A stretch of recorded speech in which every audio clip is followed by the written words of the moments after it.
And also they say, like, India was being leaned by the European countries to resolve the issue between the Ukraine and Russia conflict. Well, I think we have to see this visit from the context of the bilateral relation between India and Russia. Russia is considered by India not only as a strategic partner, but also as a faithful partner. I mean, over the 7 decades, we have seen the Russian involvement in Indian affairs was always pro-India, was always supporting India, whether it is in the international arena or whether it is on the conflict with taking place in Pakistan and Bangladesh liberation in 1971. While we saw the United States sending their nuclear warships into the Bay of Bengal to threaten India.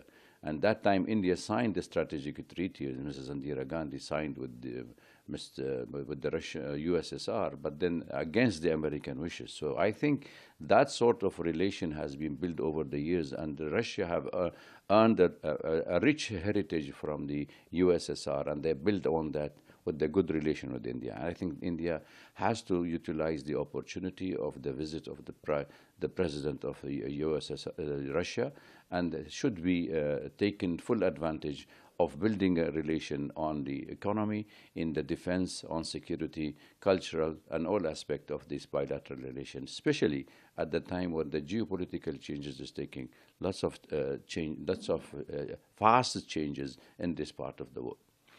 The second part, which is also quite important for India, is that India also has to present its view about the Ukraine war, which India have already been saying, and the Prime Minister said it many times, that this is not an era of war, and he wanted to end the Russia-Ukraine war. And I think if that message goes well with the President Putin, especially at the time when the United States is also using its own influential diplomatic channels to pressurize Putin and Zelensky to negotiate and agree to the peace plan, I think that will ease the tension on India. And having said that, I would say that India have noticed that the American tariff has been threatening India, especially in the energy, where the Indian have reduced sharply the purchase of the oil from Russia, while they are buying from the United States. So if this really war put to an end, then India will be more comfortable not only in buying the Russian oil again, but also in buying the weaponry from Russia, and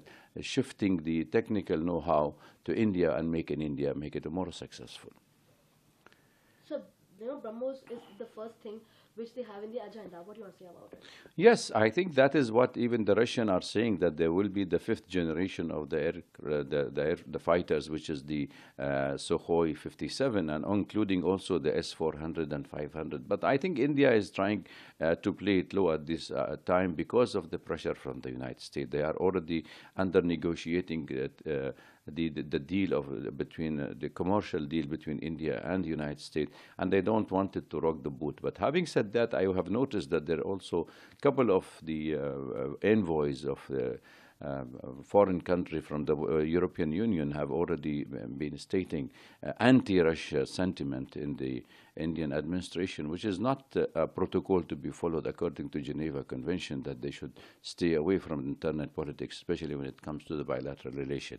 And I think India's successful story during the Sindoor operation by using the S-400 and BrahMos now, where India is selling it also to other countries with the collaboration with the Russian, given India a boost to increase its production of weaponry, which is the latest weaponry. And if the Russian really transferred the technology, while it is denied by the United States and the West for India in many fields, I think that will give India a boost. And it is make in India, and also make India not only an economical power, but also a military power to reckon with.